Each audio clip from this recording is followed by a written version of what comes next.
Il pleut mais il ne fait pas froid, donc ceux qui sont à côté du radiateur au fond de la salle, vous vous rapprochez.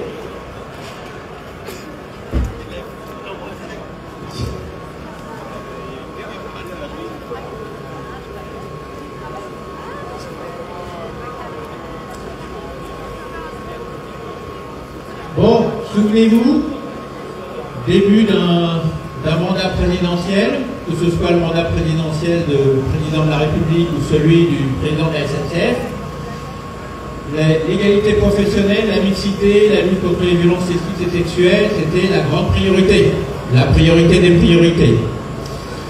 Et puis, dans la réalité, putain, la gueule. La réalité de l'entreprise, on a un employeur et des salariés. L'employeur, il est chargé lui aussi de faire respecter les lois, règlements et la morale commune, la décence commune qu'on se doit les uns envers les autres, et donc d'identifier, de faire et de sanctionner les violences sexistes et sexuelles. Sauf que la relation de travail est particulière. Elle est inscrite dans un système de domination, d'exploitation. Et il ne faudrait pas que quoi que ce soit, y compris les violences sexuelles, viennent perturber le système d'exploitation du salariat. Alors quand des violences sexuelles sont signalées, l'employeur, la première chose qu'il fait, et c'est exactement comme ça que fonctionne la SNCF, avec des services qui sont quasi dédiés à ça, comme la direction de l'éthique et tous les correspondants de la direction de l'éthique dans les RH, dans les établissements.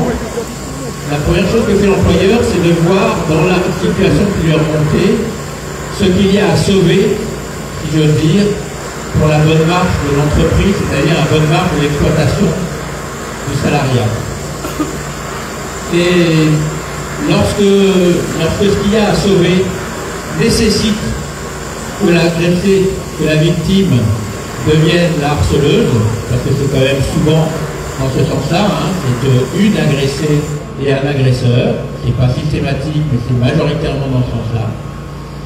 Lorsqu'il y a besoin que l'agressée devienne la harceleuse, eh bien, on a le grand classique de la domination masculine, c'est-à-dire, elle l'a bien cherché.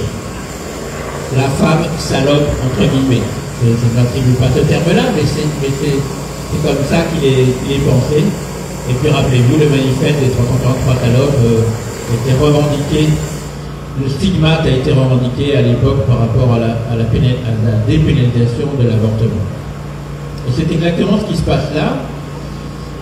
Parce que, dans le cas spécifique de Marion, ce qu'il y a à sauver pour l'entreprise, c'est d'abord le fait que demain, il y a un conseil de discipline pour Régis qui lui menacé de radiation. Et comme c'est lui, précisément, qui a remonté l'alerte de l'agression sexiste et sexuelle qu'a subi Marion, eh bien, pour pouvoir continuer à dire que Régis a menti, il faut bien sûr pouvoir dire que Marion a menti. Nécessairement.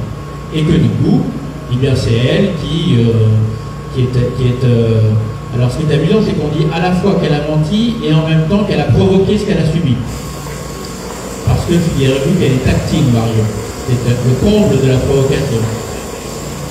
Et donc, dans cette logique-là, la SNCF va prétendre que Marion est à l'origine de ce qu'elle subit, que c'est elle finalement l'agressée, que